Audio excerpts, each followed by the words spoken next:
the double figures, onto 34 for no loss. I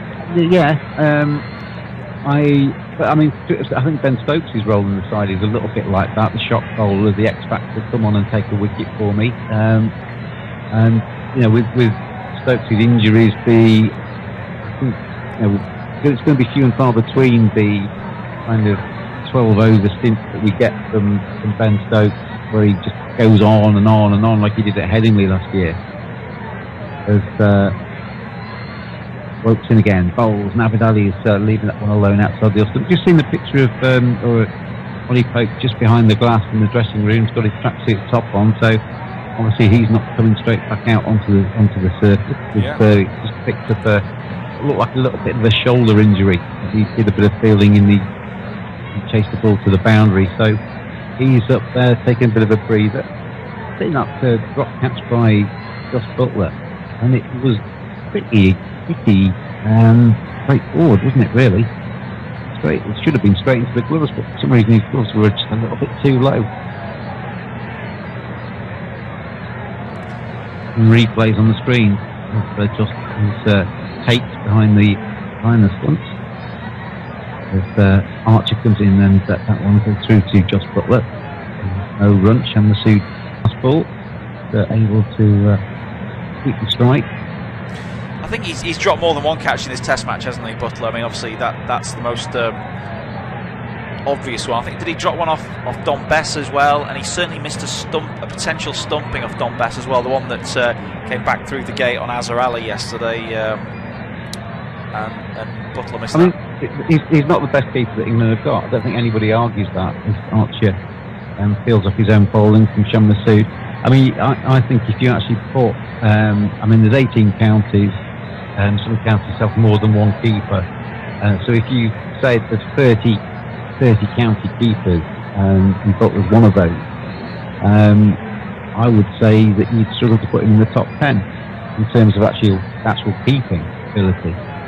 He's not a natural wicket keeper. He's a good keeper. He's not a natural wicket keeper. That's defended by Shammasood. The umpire's not interested in the LBW shout. Joe Root's having a bit of a look round to his various colleagues to see if it's worth doing the T signal and taking it upstairs for a review. But Shammasood doesn't look too bothered about it. The time ticks down and Joe Root hasn't sent it to the fourth umpire. See the replay here, it's a bit too high, wasn't it? And maybe an inside edge onto the pad too. So not a lot going for it, and quite rightly Joe Root turns down the option of reviewing that one. Yep.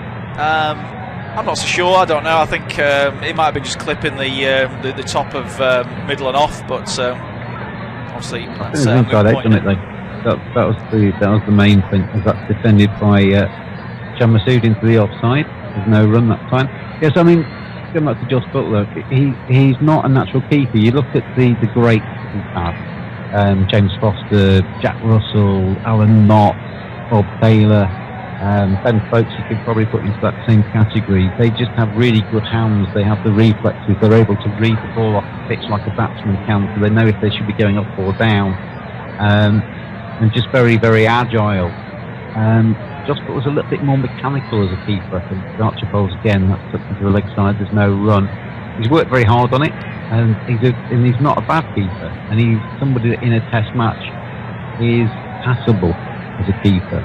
But if you want to get to number one in the world as a test nation, then that's Joe Root's aim over the next few years. Do you want a passable keeper, or do you want a world-class keeper? That's the question. And does the odd good innings from Josh Butler outweigh the drop catches? It depends who you drop and when you drop it, doesn't it? Do you think he's got a test stumping in him? Not on the evidence of what I've seen. Not on an absolute simple one. Sometimes you do get that. As Archer in again, bowls, and Shammasood the time is that shouldering arms outside of the off stump. I mean, you do get one every now and again in the blue moon where the batsman just careers down the wicket like a headless chicken. The ball comes through regulation of height, and you've got 10 minutes to take the bails off. But the really good keepers can have them a stumping out of almost nothing, can't they? One of the best. He's not a bad keeper, but he's not the best keeper that England have got. And Ben Stokes, who is currently 100 odd not out for Surrey, would his return with the bat be any less than Josh Butler's? We don't know unless we try, do we? Best bit of keeping he's done for England was the super over run out when Jason Roy threw it in on the last ball of the 2019 World Cup final. That was quality keeping from Josh Butler. Well, that was one-day keeping, wasn't it? And I don't think anybody argues that anybody else should be the one-day keeper, as Abid Ali leaves that next ball from Chris Wokes alone, goes through to the aforementioned Josh Butler behind the stick. And we had this chat a couple of days ago, but as a keeper in one-day cricket, you are the backstop. Batsmen play shots. You have to take far left, and you are there just to be the person that catches the throws that come back in, and you are taking the odd one behind the stumps, and that's your role as a wicket in one day. So Abid Ali defends and just actually withdraws the bat inside the line and lets it go through to the keeper. Whereas in a test match, could be taking 5 or 6 balls every over. That catch could come at 2 minutes past 11, or it could come at 20 past 5. You have to be alert. You have to retain that concentration. You have to be in the game all day long. And it's a totally different challenge.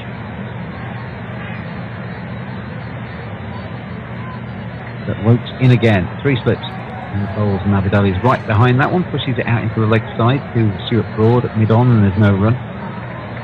34 for no loss Pakistan. Shams on 10, Abid's on 18. So far, England haven't had the start to today that they'd like. Josh Butler's dropped the catch off Jimmy Anderson, and chances have been few and far between around that in its first hour of play. Joe Root that slip at the moment on camera is just wondering what he needs to do to try and make the breakthrough, as Abid Ali's right behind that one, defends it up to Stuart Broad. No run again. Joe Root tries to motivate Chris Wokes with a couple of claps with his hand. It's a bit solemn though, Joe Root at the moment, in concentration. He's thinking about what his next move might be, but so far Abid and Sham have done a very good job for Pakistan. I'd like to see Don Best used in a proactive fashion today, rather than being an afterthought. Wokes bowls, it's just flicked down the leg side, this one, and Josh Butler does well actually on that occasion to get across and to take that one, stop there being any leg buys. I think there would have been 34 for no loss. But one more ball of this Chris Wokes over. Yeah, I'd like to see that as well. I think it's also, you put confidence in your spinner by giving him important overs too, don't you, rather than being the one over before lunch man and that kind of stuff. He did back in yesterday. I think he bowled sort of 16 overs or so yesterday. He went for a few runs, but he did pick up the wicket of Fawad Lam, as you mentioned earlier, 21, and did create that chance for Azhar Ali. Azhar Ali could have been gone, well short of his century had that opportunity to stump him been taken by Butler, and he got him on the turn back through the gate of the right-handed batsman. Abid Ali defends the last ball of the Chris Wokes over. The drinks come on at the Ageas Bowl. We've had the first hour of this fourth morning of the Test match in Pakistan. They've done a good job so far to see themselves through, and the first hour of play. They have got a mountain to climb still. They're certainly not out of the woods yet in terms of the match situation, but the first hour has been theirs this morning. 34 for no loss they are. They still trail by 276 runs. England's mammoth 583 for 8 looms large on the scoreboard and makes this a difficult couple of days for Pakistan. If they can get out of this game with a draw under their belt, they'll go home, or the Test contingent will go home. The one-day side will stay in the country, but they'll finish the Test series with a little bit of a big tick against their name for the resolve they've shown. And we've seen as well, Simon, that on that track, that if you do knuckle down, if you do bat properly, you can make runs on it. There's a little bit in that for everybody, which means the bowlers are always in it, but if you bat well on it, you can score big runs too. That's right, yeah. I think Azhar Ali, I think his innings yesterday has really given some of the Pakistan batsmen, the two openers that we're seeing right now, it's given them some real renewed belief that with a bit of application and mental fortitude, then they can get through difficult periods and score runs off the back of it. Something that obviously Shan's obviously got a big score in the series so far. Abid has got a couple of sort of nearly big scores, and but Azza was really struggling, wasn't he? I think his highest score prior to yesterday was sort of 20-something in the series, and he's come away with a big daddy 100, and I just think that will send real positive vibes throughout the Pakistan dressing room, and give those batsmen some renewed belief that they can fight out, they can scrap this this fourth day out, and potentially any fifth day play, if there is any, with the weather forecast, and get a draw. England players. They'll have had the conversations in the Pakistan dressing room. It'll be all the cliches. Let's take it half an hour at a time. Let's try and get to lunchtime, see where we are. We'll regroup. Let's, come on, lads, we can do this kind of stuff. And but the words kind of end when they walk out the dressing room. And so far, Abid Ali and Shan Masood have kind of put those words into action. They've got through the first hour of play unscathed. There's many more hours potentially in this Test match still to come. But you do it in little bite-sized chunks as a Test side, and session by session, hour by hour, even half an hour by half an hour. The first conversation might have been, let's see off Broad, let's see off Anderson, let's get into Archer and get into Woke, and then obviously Beth, and etc. And so far, it's a tick in the box for the first hour. But as I said, there's plenty of hours still to come and plenty more balls to face. Yeah, I've done the first. I've done my half-hour stint there, so I'll pass it across to Simon. Take us through post drinks break and take us through till 12:30, as I just nip and get a coffee, Simon. England have had two opportunities to review LBW decisions this morning, which Joe Root declined to take. Not actually seen any evidence of whether that would have been correct or not, but they are certainly LBW candidates, these two batsmen. Shan have been out LBW a couple of times to Jimmy Anderson in the series so far, and Abid as well. Just always clear his front pad as he tries to play that defensive push into the offside. So we'll have to see if there's anything in that, as Jofra Archer was about to continue after the drinks break. Pakistan 34 without loss. They were going longer to round about 3 and over through the first 7 or so overs. That slowed down somewhat over the next 7. Down to about 2 and over actually in that period. Here is Archer then over the wicket to Shan Masood. That one's on target and defended by the left-hander just in front of his off stump. 84 miles an hour from Archer. He hasn't touched 90 miles an hour today. He bowled one full over of 90 mile an hour stuff yesterday. 90 mile an hour plus bowling from him during that one over. There were other deliveries in other overs as well, but to bowl 6 in succession was quite eye-catching, and it did seem to mark a bit of a turnaround in Archer's fortunes this summer. He comes in again and bowls. This one's outside the off stump. Carry through to Butler at 85 miles an hour. One thing that was noticeable from Archer's bowling yesterday is that he never really got up to 90 miles an hour in his first over. It took him 2 or 3 before he really cranked it up. And with the short spells that were being bowled yesterday, that was obviously during the second or third over spell. He often only got 3 or 4 before he was then just parked for the time being by Joe Root. So we'll be interested to see if he can just maybe get into that 90 mile an hour groove, that rhythm, a little bit quicker today. Just had a bit of a break through the drinks as he comes in again and bowls, and this one is defended by Shan with a bit of inside edge from an 87 mile an hour delivery to square leg. Trailing by 276. They've got a lot of hard work to do, Pakistan, to make sure that England would need to bat again in this final Test match of the summer.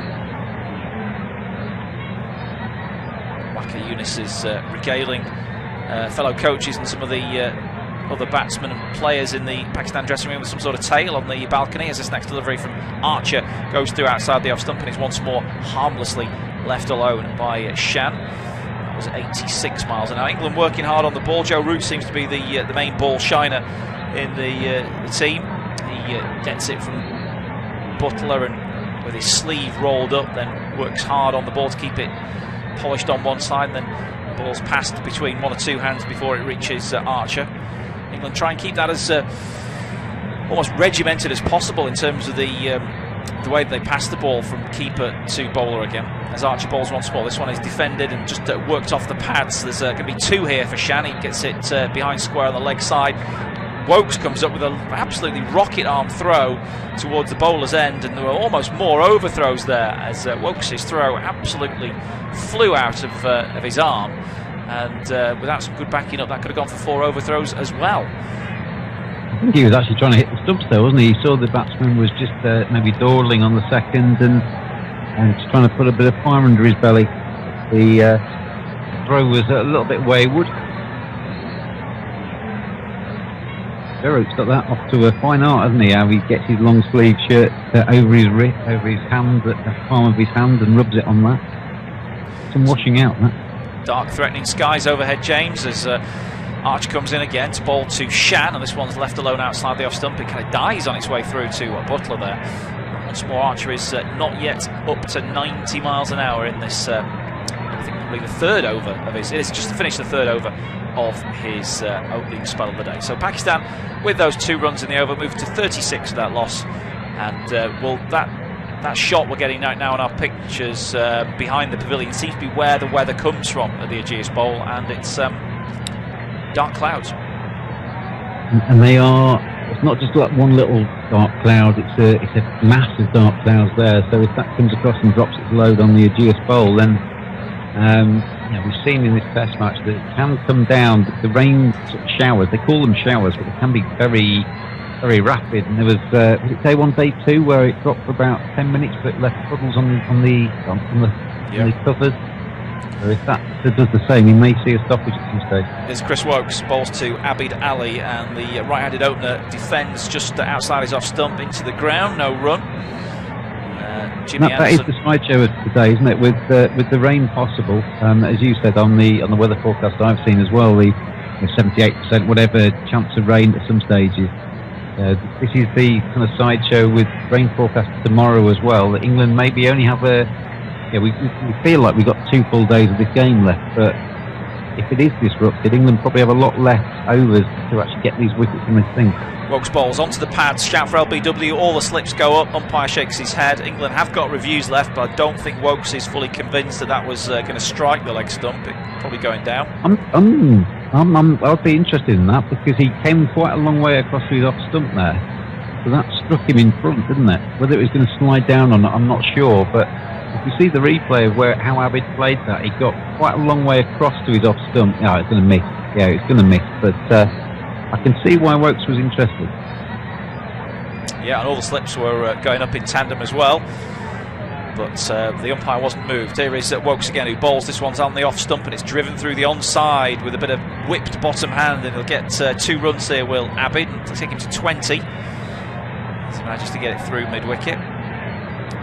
That little wristy shot there, it's very kind of almost trademarked to subcontinental batsmen. The Indians, the Pakistanis, the Sri Lankans play very wristily, and they're able to do that on their tracks because the ball comes down fairly straight most of the time in those kind of countries, and you just kind of whip it away through the gaps off the straight and score the runs. But it's nice to watch as well. I really like that kind of technique. Wokes bowls outside the off stump. It's fairly sort of sedate 82 miles an hour delivery, which Abid just leaves as it goes through to Butler. He comes down and taps the wicket again, but I've only seen one delivery today that looked like it might have sort of taken off. That was from a Stuart Broad sort of length ball, which absolutely raced through, but on a line well wide of the right-hander's off stump. Comes in again here, Wokes and bowls, and this one is chopped down into the ground by a static Abid, and it's fielded by the backward point. No run again, 38 without loss, 1 ball left in the 16th, and I think not just all the spectators, not just all the fielders, but the umpires now very much looking up at that bank of dark clouds approaching the Ageas Bowl. Yeah, it's on its way, isn't it? It's on its way, I'm afraid. Wokes to complete the over then. He's going to bowl now to Abid, and that one is defended out with a bit of edge towards backward point. But again, solid in defence, Abid Ali, and he's seen off the Chris Wokes over there. 38 without loss. The covers, which are out towards, well, funnily enough, cover. They are being readied, I think. The ground staff are just moving the advertising hoardings out of the way, ready to race on when required, and they know full well that they're going to be doing that, I would say, within the next 2 or 3 minutes. Yeah, that black cloud's getting blacker, isn't it? And it's coming across, and you can see the rain falling just probably about a mile away at the moment. And that seems to be coming ever closer. But the batsmen will be aware of that as well, and they'll be thinking, yeah, this is a really bad time to get out now. If I get out now and then all of a sudden everybody follows me off because it's starting to rain, it puts that into the back of their mind. And you sometimes see that, don't you? Batsmen getting out just before the rain starts. Full delivery from Archer first up, starting his 4th over, and it's kept out by Shan. Archer was excited by that one. He felt had Shan missed that, he'd been plumb in front, but the batsman was able to get a good bat on it, in fact. So just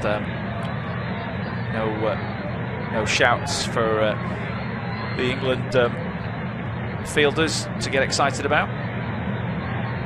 Shan's had a very strange series, hasn't he? He had that 156 at Old Trafford. Since then, he's looked like a walking wicket, really. He's not been convincing today. Archer bowls. This one's flicked off his pads down towards fine leg for 1 by Shan. And again, the throw comes in from Wokes from that fine leg position. I mean, even though he made 156, he was dropped twice. There was some really... I mean, he was playing and missing so many times when Anderson was bowling with a new ball on that first morning. So... you know, he rode his luck to get 156.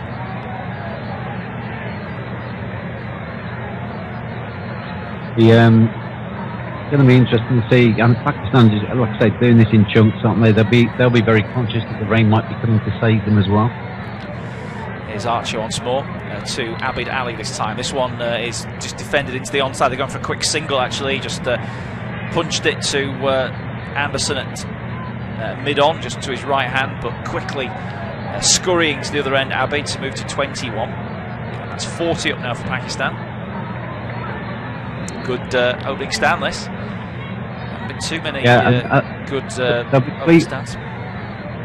They'll be pleased with Pakistan, because they made a big thing before this series that they wanted to trust in Abid Ali and Shan Masood at the top of the order. They see this as being their longish term opening partnership, and they wanted to give them a chance to bed in and get that relationship going. Archer bowls outside the off stump. That one just seams away at 85 miles an hour through to Jos Buttler, and he's in his 4th over now, Jofra, and he's not hit 90 miles an hour at all today. I mean, is this something that we can perhaps have to get used to, that he can't bowl 90 miles an hour on consecutive days? Because yesterday, obviously, full over of 90 mile an hour stuff, and quite regularly hitting 90 miles an hour yesterday and the day before in that short spell of Saturday, but not at all today. And that's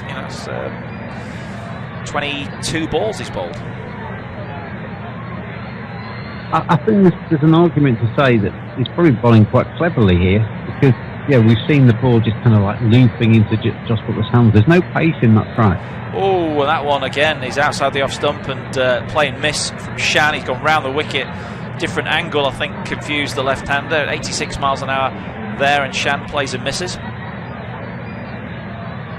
Yeah, it's good ball, isn't it? He's got the line right there. It just kind of angles away from the batsman a little bit. Again, the top take for Jos Buttler, it doesn't actually carry through, and again, that's another example of the lack of pace in the track. But if this was a fast, bouncy wicket, Jos Buttler would be taking a ball like that round about shoulder height. It's actually meeting him on the half volley on the Aegeus bowl today. So Archer around the wicket again. This one is defended by Shan just in front of off stump, and he sees off that Archer over, and Pakistan remain 40 without loss.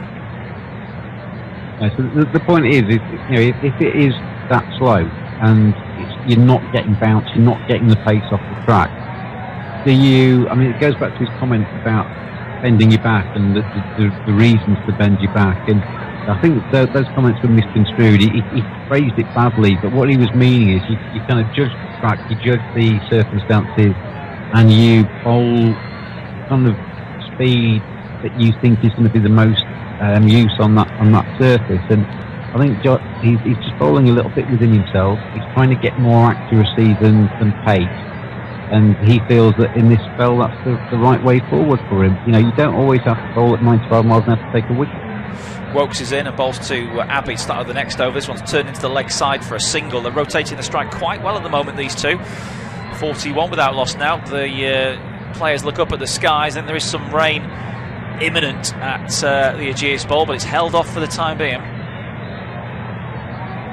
The light's probably taken a bit of the lights got a little bit dimmer. The floodlights aren't on, are they? Whereas yesterday, the floodlights were turned on during the day. They didn't start with the floodlights on, and again, the floodlights are not yet turned on, even though the light might be becoming a bit questionable. Here's Wokes in again, balls outside the off stump, and this one's jabbed down by Shan into the offside, where it's fielded by Archer. No run. The bad light thing. I saw Don Bass's comments yesterday about, you know, they didn't start the second Pakistan innings because of the light yesterday, and the meter reading apparently was that they'd played the end of the Pakistani innings in far darker conditions from the light meter than they'd actually come off for much of the second test match. So whether that's a conscious decision, they're going to try and be a bit more lenient. Wokes bowls. This one's defended by Shan and picked up by Jofra Archer, who's on his toes coming in from mid-wicket. Yeah, there were interesting comments, those, weren't they? Because it just suggests that maybe England got a bit of benefit there of the umpire's judgment with a light meter. Well, you know, why is that? Why has that approach changed? I mean, they got a load of grief, didn't they? And yeah. You're wondering if they've had a little bit of a chat and thought, right, let's just be a little bit more relaxed on the rules as Wokes bowls and play that into the offside, and they go through for one more. In fact, they don't. Shan gets sent back. But you know, if the guidelines are there, and if the same umpires thought last week this is dangerous, we need to come off,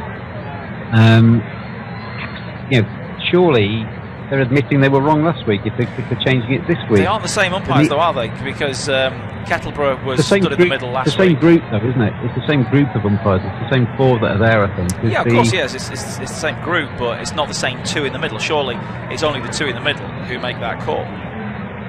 But why was it the right call last week and not this week? I don't. That's the point. Well, I completely agree that it's media pressure that has changed that approach. Totally agree with that. But you know, they are different umpires. You know, Illingworth didn't stand in the middle in that second Test match. He's probably the senior umpire of the two out there with Goff right now, or yesterday.